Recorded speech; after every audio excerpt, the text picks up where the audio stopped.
संघर्ष करते हुए मत घबराना, क्योंकि संघर्ष करते समय ही इंसान अकेला होता है। सफलता के बाद तो सारी दुनिया साथ देती है। तो देखिए, एसिड्स खत्म हो चुका है। पिछले चैप्टर में हमने क्या पढ़ा था? पिछले जो लेक्चर था, सबसे पहला लेक्चर एसिड की बेसिक, उसके बाद सेकंड लेक्चर में एसिड की प्रॉपर्टी और एसिड का H+ आयंस वाला कंसेप्ट पढ़ा था। आज क्या पढ़ना है? एसिड्स खत्म हो चुका है। आज के लेक्चर में पूरा बेस भी खत्म हो जाएगा। ठीक है, अगर आपने एसिड ऐसे समझ लिया ना, तो बेस समझने में ज़्यादा प्रॉब्लम नहीं होगी, क्योंकि एसिड्स का जस्ट उल्टा होते हैं bases. Bases are those chemical substance which are opposite in properties relating by acids. मतलब एसिड्स के कंपैरिजन में उनकी प्रॉपर्टीज, बेसिस की प्रॉपर्टीज अपोजिट होती हैं। तो देखिए, बेसिस समझने में ज़्यादा टाइम नहीं लगेगा। आज क्या पढ़ना है हमें? Bases, strong bases, weak bases, और ये बेसिस में क्या कॉमन होते हैं सारे बेसिस में। जैसे एसिड में H+ आयंस होते हैं, तो बेसिस में कौन सा आयंस होते हैं। उसके बाद हमें पढ़ना ये क्या नाम है अपना, लास्ट में प्रॉपर्टीज ऑफ एसिड्स पढ़ के पूरा ये बेसिस का पार्ट खत्म हो जाएगा। तो चलिए शुरू करते हैं बेसिस। देखिए, हेडिंग में डाल लेता हूँ बेसिस, और शुरू करते हैं पहले कि बेस है क्या। ठीक है, बेस मैंने आपको बता ही दिया है, एसिड्स से जस्ट अपोजिट। ठीक है, जो जो एसिड की प्रॉपर्टीज थी जस्ट उल्टी बेसिस की प्रॉपर्टी होंगी। ये कैसे पता चला कि जस्ट उल्टी होंगी? देखो, आपको पता है न्यूट्रलाइजेशन रिएक्शन, जब एसिड बेस मिलते हैं तो दोनों नलीफाई कर देते हैं ईच अदर के इफेक्ट को। ये क्यों होता है? ये तभी होगा जब प्रॉपर्टीज इनकी अपोजिट होंगी। एसिड की प्रॉपर्टी कुछ और, बेसिस की प्रॉपर्टी जस्ट उसके अपोजिट, तभी ये दोनों को नलीफाई करेंगे। यहाँ से हमें पता चलता है कि बेसिस की प्रॉपर्टी जस्ट अपोजिट होती है एसिड से। लेकिन जो जनरल प्रॉपर्टी होती है, जो जनरल चीज़ हमें जाननी चाहिए, बेसिस क्या होते हैं वो देखिए। जैसे हमने पढ़ा था एसिड्स आर सोर इन टेस्ट, वैसे ही bases are bitter in taste. Bitter मतलब कड़वा। वैसे तो बेसिस टेस्ट नहीं कर सकते हैं, सारे बेसिस हार्मफुल से होते हैं, लेकिन इनका स्वाद कैसा होता है? कड़वा होता है, बिटर होता है। ठीक है, ये रेड लिटमस पेपर को ब्लू में बदलते हैं, ये हम पढ़ चुके हैं। ठीक है, ये दो बेसिक प्रॉपर्टी, और एक और कि अगर आप बेसिस को छुओगे तो वो स्लोपी होते हैं, स्लिपरी होते हैं, स्लिपरी होते हैं, या सोपी कह सकते हैं, सोपी टू टच। ठीक है, अगर आप उससे छुओगे तो स्लिपरी होंगे, सोपी होंगे, फिसल जाएगा आपका हाथ अगर आप उसको छुओगे। तो ये ऐसे टाइप के होते हैं। तो ये तीन बेसिक प्रॉपर्टीज हैं, एक तो बिटर, एक तो red litmus paper two blue, and एक सोपी इन टच। ठीक है, ये तीन बेसिक प्रॉपर्टीज हैं जिससे हम बेस को डिफाइन करते हैं। बाकी जो आप जानने की जरूरत है कि बेस जस्ट उल्टे होते हैं एसिड से। ठीक है, अब देखिए, एक इम्पॉर्टेंट बात आपको पता होनी चाहिए बेसिस के रिलेटेड। जैसे हमें एसिड्स में तो कुछ हमें एसिड्स याद हो गए कि HCl, HNO3, H2SO4, ये एसिड्स हैं जिसमें भी हाइड्रोजन है वो एसिड बन जाएगा। लेकिन ऐसा नहीं होता कि जिसमें भी हाइड्रोजन होता है वो एसिड होता ही है, लेकिन सारे एसिड में हाइड्रोजन होता है, ये हमने पिछले लेक्चर में पढ़ा था। लेकिन देखिए, बेसिस को पहचानना बहुत सिंपल है, क्योंकि बेसिस को हम देखिए क्या लिखते हैं, ये बहुत इंपॉर्टेंट पॉइंट है, नोट्स में जाना चाहिए। हम लिखते हैं कि all metal carbonates and hydrogen carbonates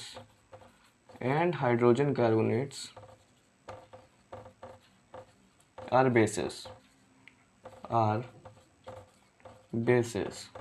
ठीक है, सारे मेटल कार्बोनेट्स तो पता ही होगा, NaCO3 या CaCO3, मतलब कैल्शियम मेटल है उसका कार्बोनेट CaCO3।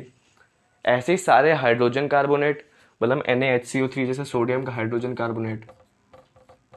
ठीक है, मतलब किसी भी मेटल का कार्बोनेट या हाइड्रोजन कार्बोनेट, ये सब बेसिस होते हैं। ये सब एसिड्स को नलीफाई करते हैं जब ये एसिड के साथ रिएक्ट करते हैं और सॉल्ट और वाटर बनाते हैं न्यूट्रलाइजेशन रिएक्शन में।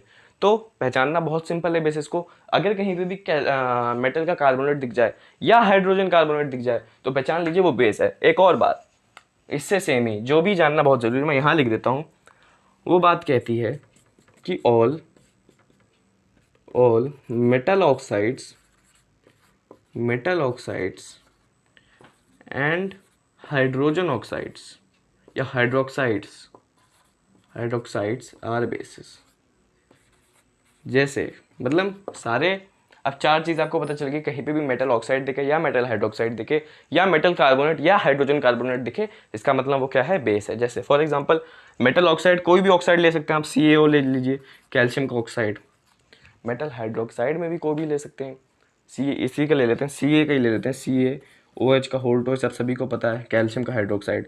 तो ऐसे किसी भी मेटल का अगर आपको हाइड्रोक्साइड दिख जाए या ऑक्साइड दिख जाए, पहचान लीजिए वो क्या है, वो बेस है। एसिड आपको कुछ याद करने पड़ेंगे कि नाइट्रिक एसिड, ये नाइट्रिक, सल्फ्यूरिक, हाइड्रोक्लोरिक, ये सब याद करने पड़ेंगे जो आपको विद इन टाइम याद हो जाएंगे। लेकिन बेस में ऐसा नहीं होता, बेस में आपको चार चीज़ें पता है, ये सारे क्या हैं, बेस हैं। कहीं भी दिख जाए पहचान लीजिए ये बेस है, यानी ये एसिड को नलीफाई करेंगे न्यूट्रलाइजेशन रिएक्शन में और सॉल्ट एंड वाटर बनाएंगे उस रिएक्शन में। तो ये थी पूरी बेस की बात जो आपको बेसिक जानना था, जानना चाहिए, जो नॉलेज आपको होनी चाहिए चैप्टर में आगे बढ़ने से पहले। तो आई होप आपको ये नॉलेज पता चल गई होगी कि क्या बेस है क्या। अब हम बात करते हैं एल्कली की। बेस की नॉलेज जानने के बाद अब बात करते हैं कि एल्कली क्या होता है। काफ़ी बच्चों को कन्फ्यूजन होता है बेस और एल्कली के बीच में, ठीक है, वो आइए दूर करते हैं। ठीक है, आज पूरा बेस इस लेक्चर के माध्यम से पूरा जितना भी बेस के बारे में बातें हमें जाननी है सब जान लेंगे। एल्कली से लेके बेस से लेके प्रॉपर्टीज ऑफ बेस से लेके and weak and strong base भी, ये सारी बातें जानेंगे। सॉल्ट शुरू करने से पहले एक और लेक्चर आएगा, मतलब इस लेक्चर के बाद एक और लेक्चर आएगा सॉल्ट का पार्ट शुरू करने से पहले, जो है पीएच स्केल के बारे में। मतलब एसिड्स और बेस कितने स्ट्रॉन्ग है, वो कैसे मेजर करते हैं, वो पीएच स्केल जो जितना भी वो है, जितनी भी नॉलेज चाहिए आप लोगों को वो नेक्स्ट लेक्चर में मिलेगी। फिलहाल अभी बात करते हैं एल्कलीज की। किसकी? एल्कलीज की।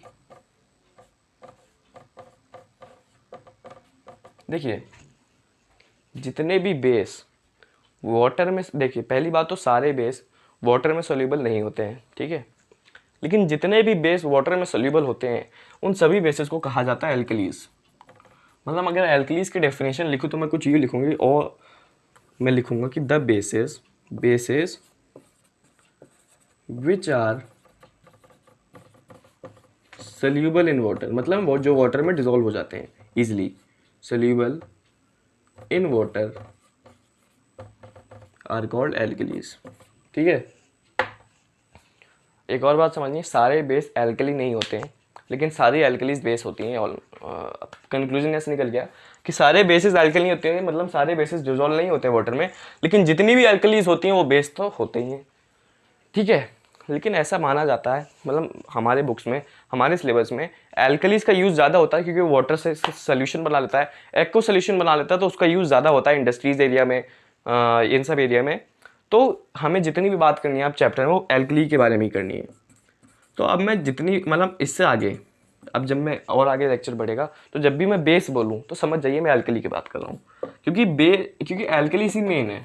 हमें बात करनी है अब बेस वाटर में क्या बनाते हैं, तो वाटर में तभी बनाएंगे ना जब वो सोल्यूबल होंगे, तो हम इनडायरेक्टली एल्कलीज की बात ही करने वाले हैं। और आपको भी पता होना चाहिए कि जितनी भी हमारे सिलेबस में बेस की बात है वो सब ऑलमोस्ट एल्कलीज ही हैं, क्योंकि एल्कलीज का यूज़ बहुत ज़्यादा होता है। तो अब जब भी मैं अगर कॉमन में भी बेस बोलूँ तो इसका मतलब आप समझ जाना कि मैं एल्कली की बात कर रहा हूँ। जितनी भी बात करनी है एल्कली के बारे में बात करेंगे, आपको पता है ये क्या है, ये वो बेसिस हैं जो वाटर में सोल्यूबल है, इनका यूज़ ज़्यादा, इसलिए हम इनकी ही बात करेंगे। लेकिन इनको बेस भी बोला जा सकता है, कोई दिक्कत नहीं है, इनका साइंटिफिक टर्म है एल्कली। ठीक है, बात समझ में आई एल्कली क्या होता है? कन्फ्यूजन तो अब नहीं है एल्कली और बेस के बारे में।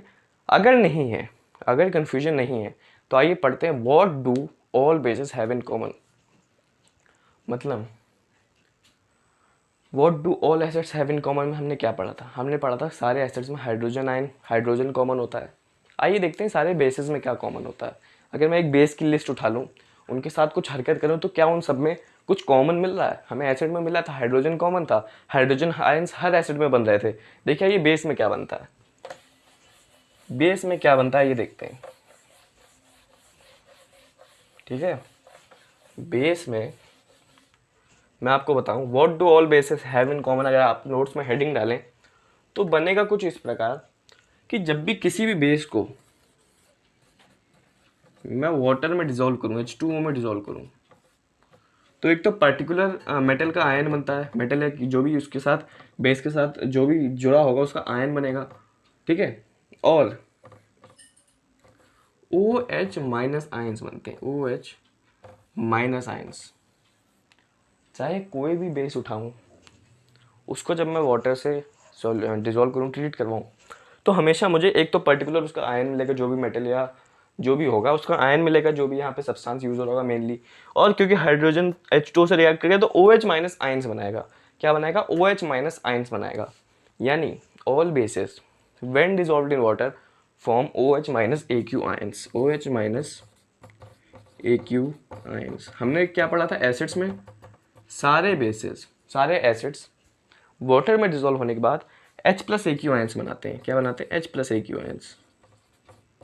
मतलब सारे एसिड क्या नाम है, सारे एसिड्स में ये चीज़ कॉमन थी और इसी की वजह से एसिडिक प्रॉपर्टी डिपेंड करती थी। मतलब कोई एसिड अगर H प्लस आयन्स वाटर में ना बना, इसका मतलब वो एसिड नहीं है। जो हमने ड्राई HCl वाला केस पढ़ा था, क्योंकि dry HCl H plus ions create नहीं करता है तो वो उतनी एसिडिक प्रॉपर्टी शो नहीं करता। लेकिन जब भी हम HCl को वाटर में सॉल्व करें, H प्लस आयन्स बन जाते हैं, तब वो एसिडिक प्रॉपर्टी शो करता है। तो इसका मतलब H प्लस आयन्स का होना जरूरी था एसिड्स में एसिडिक प्रॉपर्टी शो होने के लिए। इसी प्रकार बेस में, एक बेस तभी उसकी अपनी बेसिक प्रॉपर्टी शो करेगा जब वो वाटर में डिसॉल्व होगा, यानी जब वो एल्कली की फॉर्म में होगा, तब वो जब OH minus AQ ions generate करेगा तभी बेसिक प्रॉपर्टी शो करेगा। इसलिए मैंने बोला था कि अब हम चैप्टर में एल्कलीज की बात ज़्यादा करेंगे, क्योंकि एल्कलीज वही बेस होते हैं जो वाटर में सोल्यूबल होते हैं, जो OH माइनस आयन्स बनाते हैं। समझ में आ रही है बातें? और एसिड्स तो जब वाटर में डिसॉल्व करते हैं तो H प्लस AQ आयन्स बनाते हैं। इसकी तो पूरी बारीकियाँ हमने पिछले लेक्चर में पढ़ी ही थी। बेस आप समझ में आ रहा होगा धीरे धीरे कि बेस क्या नेचर दिखाता है, क्या वो वाटर में सोल्यूबल होने के बाद कैसे आयन्स बनाता है। बेस OH माइनस आयन और acids H plus ions. Clear है? बेस और एसिड्स में तो कोई तकलीफ होगी नहीं, कोई कन्फ्यूजन होगी नहीं। लेकिन आई होप बेस और एल्कली भी अब क्लियर होंगे कि ये दोनों अलग अलग चीज़ें हैं। बेस एक नॉर्मल बेस है, एल्कली एक ऐसा बेस है जो वाटर में सोल्यूबल होगा, जो OH माइनस आयन्स बनाएगा। इसीलिए OH माइनस आयन्स बनाएगा तभी बेसिक प्रॉपर्टी शो होगी। जैसे H प्लस आयन्स बनाता था एसिड, जब वाटर में सोल्यूबल करते थे तभी एसिडिक प्रॉपर्टी शो होती थी। इसीलिए हम एल्कलीज की बात अब चैप्टर में ज़्यादा करेंगे, क्योंकि वो पहले से सोल्यूबल होते हैं तो पहले से OH माइनस आयन्स बना रखते हैं, तो बेसिक प्रॉपर्टी ज़्यादा दिखाते हैं। बात समझ में आ रही है ना कि अब एल्कलीज ही बेस माना जाएगा अब से। जैसे कुछ एग्जांपल्स लूँ, अगर मैं कुछ एग्जांपल्स लूँ और आपको बताऊँ, अगर मैं NaOH लूँ, पहले तो बताइए आपको ये कैसे पता चलेगा कि ये बेस है? आपको पता है ये किसी मेटल का हाइड्रोक्साइड है, दिख रहा है किसी मेटल का हाइड्रोक्साइड है। कौन सा मेटल है? सोडियम का हाइड्रोक्साइड है। इसका मतलब ये एक बेस है। मैंने क्या करा, इसे वाटर के साथ ट्रीट करा। ठीक है, तो देखिए मुझे क्या मिला। मुझे मिला इस पर्टिकुलर मेटल का आयन मिला, Na प्लस मिला, ठीक है, और OH माइनस आयन्स मिला। देखिए यहाँ से OH वाटर के साथ ट्रीट होने में अलग हो जाएगा, सेपरेट हो जाएगा, और मुझे OH माइनस आयन्स मिलेंगे, OH minus ions AQ। Example के जब आपने पढ़ा तो ज़्यादा अच्छे से समझ में आया होगा। एग्जाम्पल से मैं आपको समझाता हूँ और अच्छे से समझ में आएगा। अगर मैं मैग्नीशियम का हाइड्रोक्साइड लूँ, MgOH का हाइड्रोक्साइड लूँ और उसको वाटर के साथ ट्रीट करूँ, तो देखिए क्या मिलता है। Mg आप सबको पता है Mg2 प्लस बनाता है, जब आयनाइज होता है Mg2 प्लस बनाता है। और क्योंकि दो है यहाँ पे, तो दो हाइड्रोक्साइड आयन्स फॉर्म होंगे, OH minus AQ ions form होंगे। बस यहाँ से आपको इतना समझना है। देखिए बेस पहचानना, पहले हाइड्रोक्साइड बन रहा है मेटल का, यानी बेस है। ठीक है, पर्टिकुलर मेटल का प्लस में आयन बन रहा है और OH का नेगेटिव आयन बन रहा है, यानी OH माइनस AQ आयन्स बन रहे हैं। यानी यहाँ से कंक्लूजन निकला कि ऑल बेसेस हैव, या all alkalis have OH minus AQ ions in common. OH minus AQ ions in common. अब मेरे ख्याल से बेसिस के बारे में काफ़ी चीज़ें समझ में आ रही होंगी, अंडरस्टूड हो गई होंगी। अब देखिए, अब हमें पढ़ना चाहिए मेरे ख्याल से, अब हमें स्ट्रॉन्ग बेसिस क्या होते हैं और वीक बेसिस क्या होते हैं वो पढ़ना चाहिए। अगर मैं बात करूं यहाँ पे स्ट्रॉन्ग बेसिस की,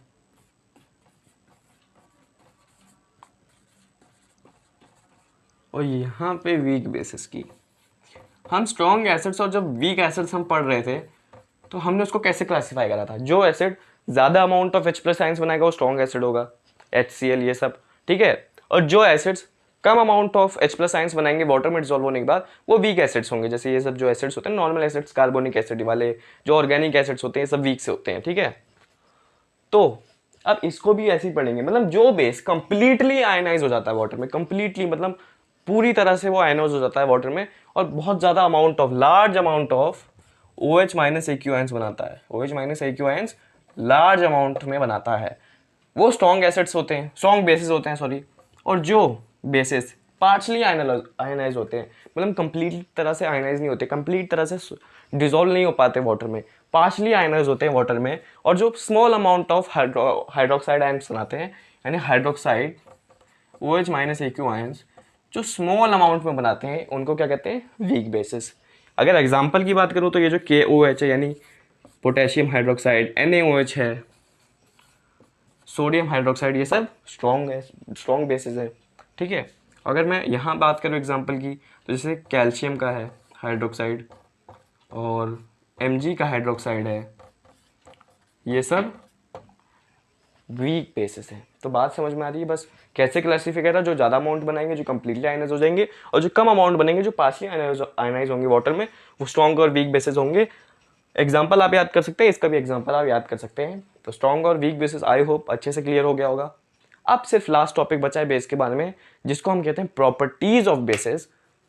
प्रॉपर्टीज ऑफ बेसिस हमें पढ़ना है 3 या 4 जो है बेसिक प्रॉपर्टीज, उसके बाद 3 हाई एडवांस लेवल प्रॉपर्टीज यानी रिएक्शन में जो यूज होने वाली है। आइए एक एक करके सबको पढ़ते हैं। एक एक करके अगर मैं सबको आपको बताना शुरू करूँ तो 7 प्रॉपर्टीज इन टोटल हमें पढ़नी है, जिसमें से 4 बेसिक्स हैं और 3 जो रिएक्शंस वाली प्रॉपर्टीज होती है ना, जैसे एसिड्स में पढ़ा था कि एसिड जब मेटल से रिएक्ट होते हैं तो ये बनाते हैं, और एसिड जब मेटल ऑक्साइड से रिएक्ट होते हैं तो ये बनाते हैं, वो भी इसमें है। एक तो प्रॉपर्टी आप पहले से जानते होंगे कि वो न्यूट्रलाइजेशन रिएक्शन वाली, कि जब बेस एसिड से रिएक्ट होगा तो क्योंकि अपोजिट प्रॉपर्टीज होती हैं तो नलीफाई कर देंगे ईच अदर के इफेक्ट को, और सॉल्ट एंड वाटर बनाएंगे, वो तो एक प्रॉपर्टी होगी। लेकिन शुरू से शुरू करते हैं, मैं हेडिंग अगर डालूं प्रॉपर्टीज ऑफ बेसिस, आइए पहले वो 4 बेसिक प्रॉपर्टीज पढ़ते हैं, ठीक है। पहली आप सभी जानते हैं बिटर इन टेस्ट।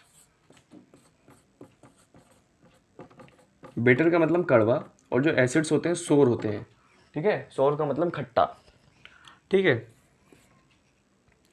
और स्लोपी, ये स्लिपरी इन टच, सोपी और स्लिपरी इन टच, ठीक है। जब टच करोगे तो स्लोपी होंगे, स्लिपरी होंगे, फिसल जाएंगे हाथ, ठीक है, फिसल जाएगा वो, ठीक है। और conduct electricity in water, conduct electricity in aqueous state, conduct electricity मतलब जितनी भी एल्कलीज होते हैं, ठीक है ना, मतलब जो भी वाटर के साथ सोल्यूबल हो जाते हैं वो क्या बनाते हैं, OH- ions, and ions he responsible होते हैं इलेक्ट्रिसिटी के कंडक्शन में। वही आयंस चार्ज पार्टिकल्स को कैरी कर ले जाते हैं और कंडक्शन हो जाती है इलेक्ट्रिसिटी की, ठीक है। ये जो प्रॉपर्टी लिखने वाला तो आप सभी जानते हैं। प्रॉपर्टी कहती है कि रेड लिटमस पेपर को ब्लू लिटमस पेपर में कन्वर्ट करते हैं बेसिस। मतलब अगर एक बेस पे, ऐसा बेस जो एल्कली पे, एक एल्कली पे अगर मैं रेड लिटमस पेपर डाल दूं, या रेड लिटमस पेपर पे एक एल्कली की ड्रॉप डाल दूं, तो वो उस रेड लिटमस पेपर को ब्लू में कन्वर्ट कर देगी। और जस्ट इसका उल्टा होता था एसिड के केसेस में, इसलिए हम कहते हैं कि ये दोनों अपोजिट हैं। एसिड क्या करते थे, ब्लू को रेड में बदलते थे, बेसिस रेड को ब्लू में बदलते हैं। और एसिड्स ब्लू को रेड में कब बदलते थे, ड्राई HCl नहीं बदलेगा, वैसी HCl जो वेट हो, जिसमें पहले से H+ आयंस जनरेटेड हो, वही एसिडिक प्रॉपर्टी दिखाएंगे, वही बदलेंगे। और इस केस में भी ड्राई बेस नहीं, ऐसे बेसिस जो एल्कलीज हो वही बदलेंगे। तो ये बात आपको पता होनी चाहिए। यही बोर्ड वाले कभी कभी बच्चों को फंसा ले जाते हैं क्योंकि उनका कंसेप्ट क्लियर नहीं होता है, ठीक है। ये 4 थी बेसिक प्रॉपर्टीज, ये 4 बेसिक प्रॉपर्टीज आई होप समझ में आई होंगी आपको। अब पढ़ते हैं धीरे धीरे एक एक करके 5th property, 6th property, 7th property, जो भी 3 रिएक्शंस पढ़ने वाले हैं। एक तो आप सभी को पता है वो न्यूट्रलाइजेशन वाली, वो 2 जो बाकी हैं वो क्या कहती हैं, आइए उनको भी पढ़ेंगे, फिर वीडियो को रैप अप करेंगे क्योंकि हम बेस का सारा पार्ट अब धीरे धीरे खत्म करते जा रहे हैं। तो आइए साथ में पढ़ते हैं बाकी की 3 लेफ्ट प्रॉपर्टीज। 5th प्रॉपर्टी है वो हमसे क्या कहते हैं, आइए समझते हैं। 5th प्रॉपर्टी, वो 5th प्रॉपर्टी हमसे कहती है कि bases react with some metals to form salt plus hydrogen gas। मतलब पहले एग्जांपल लिखता हूँ कि bases react with some metals, मतलब ऐसा नहीं सारे मेटल से करते हैं, कुछ ही मेटल से वो रिएक्ट करते हैं और सॉल्ट और हाइड्रोजन बनाते हैं, सॉल्ट प्लस हाइड्रोजन। ठीक है, सॉल्ट प्लस हाइड्रोजन गैस कुछ ही मेटल के साथ रिएक्ट करके बनाते हैं। फॉर एग्जाम्पल देखिए, एसिड सारे मेटल से करते थे लेकिन ये कुछ ही मेटल से करते हैं। लेकिन पहले एक एग्जांपल देते हैं। मान लीजिए मैंने बेस लिया NaOH और उसमें एक मेटल डाला मैंने जिंक, तो देखिए क्या होगा, सोडियम जिंकेट बनेगा, Na2ZnO2 बनेगा। इसको कहा जाता है सोडियम जिंकेट। ये रिएक्शन आपके टिप्स पे होनी चाहिए, आपको ये याद होनी चाहिए। ठीक है, sodium zincate plus hydrogen gas. ठीक है, आइए इसे बैलेंस करते हैं। देखिए Na1 है, Na2 है, तो यहाँ 2 लगाया। अब Na2 हो गया, Na भी 2 है, हाइड्रोजन ऑक्सीजन Zn देखना है। फिर उसके बाद Zn देखिए 1 है, यहाँ पे भी 1 है, बैलेंस्ड है। ऑक्सीजन की बात करूँ, ऑक्सीजन 2 है, ऑक्सीजन यहाँ पे भी 2 है, हाइड्रोजन 2 है, हाइड्रोजन यहाँ पे भी 2 है, तो खाली एक कोफिशिएंट लगाने की वजह से ये बैलेंस हो गया।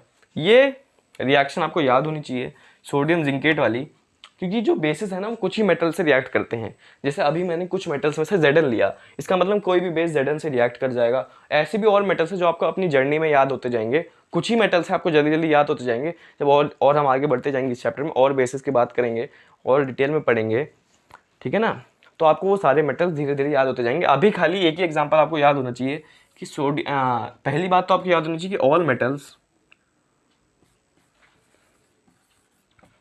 Do not react with basis. Do not, यहाँ पे बेसिस का मतलब एल्कली है, ये मैं पहले ही समझा चुका हूँ। Do not react with basis, क्योंकि ये एल्कली है, ये एक एक्वस सोल्यूशन है, वाटर में सॉल्युबल बेस है। ठीक है, रिएक्ट विद बेसिस और एल्कली। ठीक है, लेकिन लिखा जाता है बेसिस ही है जनरल फॉर्म में। ठीक है, अब कौन कौन से मेटल्स होंगे आपके मन में ये आ रहा होगा, अभी उसको छोड़िए, वो धीरे धीरे सब याद होते जाएंगे कि कौन कौन से मेटल रिएक्ट होते हैं। बस इतना समझना कि सारे नहीं करते हैं, कुछ ही करते हैं, और उसमें से एक एग्जाम्पल आपको ये वाली रिएक्शन याद रखनी है, अपने टिप्स पे होनी चाहिए, आपके टिप्स पे होनी चाहिए ये वाली रिएक्शन। ठीक है, समझ में आ गया कि सारे एसिड सारे मेटल से करता है लेकिन कुछ ही मेटल से करता है। कौन कौन से वो मेटल्स हैं वो आपकी जर्नी में याद होंगे। अभी फिलहाल के लिए ये रिएक्शन और ये जनरल हाइपोथेटिकल रिएक्शन याद रखिए। बात समझ में आ गई। अब पढ़ते हैं सिक्स्थ प्रॉपर्टी, जो अब बहुत सिंपल है, मैं बता चुका हूँ, वो न्यूट्रलाइजेशन रिएक्शन वाली सिक्स्थ प्रॉपर्टी। वो क्या कहती है ये उसे समझते हैं। वो क्या कहती है, बेसिस को बहुत धीरे धीरे कवर कर रहा हूँ मैं, क्योंकि आज पूरा बेस खत्म करना है, इसलिए आराम से चलेंगे, जल्दबाजी नहीं करेंगे। पूरा लेक्चर इसी को डिवोट करा है, तो बिल्कुल फुल डिटेल्स लेंगे बेस के बारे में, ताकि उसके बाद कभी भी हमें चैप्टर में आगे कोई भी कंफ्यूजन ना हो। ठीक है, सिक्स्थ प्रॉपर्टी ये कहती है कि bases react with acids to form salt plus water. और ये हम पढ़ चुके हैं। कब पढ़ चुके हैं? जब हम एसिड्स की बात कर रहे थे, तब भी सेम ही रिएक्शन होती थी। इस रिएक्शन को हम कहते हैं न्यूट्रलाइजेशन रिएक्शन। और इस रिएक्शन में होता क्या है, क्योंकि बेसिस जो होते हैं ना वो अपोजिट होते हैं एसिड से, ठीक है, अपोजिट होते हैं एसिड से, तो वो क्या करते हैं इस रिएक्शन में, एसिड्स और बेस आपस में एक दूसरे के इफेक्ट को नलिफाई कर देते हैं, और ये जो सॉल्ट मिलती है हमें वो न्यूट्रल मिलती है। वो ये सॉल्ट ना एसिडिक होती है ना बेसिक होती है, न्यूट्रल सॉल्ट होती है, क्योंकि इन दोनों ने अपने इफेक्ट को कैंसिल कर दिया है। तो हमें सॉल्ट न्यूट्रल मिलेगी और वाटर तो मिलेगा ही, इसलिए इसको न्यूट्रलाइजेशन कहते हैं, क्योंकि ये दोनों फिर सॉल्ट न्यूट्रल मिलती है और ये दोनों नलिफाई कर देते हैं, न्यूट्रल कर देते हैं एक दूसरे को, ईच अदर के इफेक्ट को। सॉल्ट न्यूट्रल मिलेगा एंड वाटर मिलेगा। फॉर एग्जाम्पल NaOH भी ही लूँ मैं, NaOH में जब H2SO4 मिलाऊँ, ये बेस है, एक ही सोल्यूशन है, ये एसिड है, एक ही सोल्यूशन है। देखिए क्या मिलता है इसका, देखिए सॉल्ट मिलेगी Na और SO4 की, यानी Na2SO4 यानी सोडियम सल्फेट मिलेगा, और ये वाटर मिलेगा, plus water plus water. Same reaction है, न्यूट्रलाइजेशन रिएक्शन है, ज़्यादा कुछ इसमें समझना नहीं है, आप पहले से जानते हैं। ये एग्जांपल भी याद कर सकते हैं और न्यूट्रलाइजेशन रिएक्शन आपको मेरे ख्याल से क्लियर होगी अब, उसमें कोई भी दिक्कत होगी नहीं। तो चलिए बढ़ते हैं सेवन्थ प्रॉपर्टी पे, सेवन्थ प्रॉपर्टी को भी पढ़ते हैं। सेवन्थ प्रॉपर्टी है और बहुत अच्छी प्रॉपर्टी, ये आपने समझ लिया, समझ लीजिए पूरा बेस का, बस ये लास्ट प्रॉपर्टी है, लास्ट टॉपिक है बेस का, इसे अच्छे से समझना। सेवन्थ प्रॉपर्टी, ठीक है। ये सेवन्थ प्रॉपर्टी क्या कहती है, अगर non metal oxide, non metal नहीं, नॉन मेटल के ऑक्साइड से अगर मैं रिएक्ट करूँ बेस को, नॉन मेटल के ऑक्साइड से अगर मैं रिएक्ट करूँ बेस को, रिएक्ट करवाऊँ बेस को, तो देखिए क्या मिलेगा मुझे, सॉल्ट मिलेगी और एज यूजुअल वाटर मिलेगा, ठीक है। सॉल्ट मिलेगी, वाटर मिलेगा। एग्जांपल लेते हैं, ज़्यादा अच्छे समझ में आएगा। बेस अगर मैं कोई लूँ, मान लीजिए CaOH का होल ट्वाइस, यानी कैल्शियम का हाइड्रोक्साइड एक बेस है, ठीक है। नॉन मेटल ऑक्साइड, देखिए कार्बन एक नॉन मेटल है, जी हाँ, उसका ऑक्साइड कार्बन डाइऑक्साइड को मैंने लिया, इससे रिएक्ट करवाया, ठीक है, इससे रिएक्ट करवाया, तो देखिए क्या बनता है, क्या बनेगा, कैल्शियम हाइड्रोक्साइड, कार्बन डाइऑक्साइड की रिएक्शन हम पहले भी पढ़ चुके हैं। बन क्या रहा था उस केस में, उस केस में कैल्शियम का कार्बोनेट बन रहा था और वाटर बन रहा था। देखिए एक सॉल्ट बन गई है और वाटर तो हमें मिला ही है। तो ये रिएक्शन होती है नॉन मेटल ऑक्साइड और सॉल्ट के बीच में, ठीक है। अब इस रिएक्शन से एक कंक्लूजन निकालना हमें, इस पूरी प्रॉपर्टी से एक कंक्लूजन निकालना हमें, वो कंक्लूजन बहुत ज़्यादा इंपॉर्टेंट है, ठीक है। वो कंक्लूजन कहता क्या है कि क्योंकि ये रिएक्शन न्यूट्रलाइजेशन रिएक्शन जैसी है, देखिए न्यूट्रलाइजेशन रिएक्शन में भी सॉल्ट प्लस वाटर बनता था और यहाँ पे बेस है, ठीक है, यहाँ पे कुछ है, यहाँ पे बन रहा है सॉल्ट प्लस वाटर। अब देखिए बेस के साथ ऐसा क्या रिएक्ट करेगा तो सॉल्ट प्लस वाटर बनेगा, हमें पता है जब एसिड रिएक्ट करेगा तब सॉल्ट वाटर बनेगा, और यहाँ एसिड की जगह क्या है, CO2 यानी नॉन मेटल ऑक्साइड है।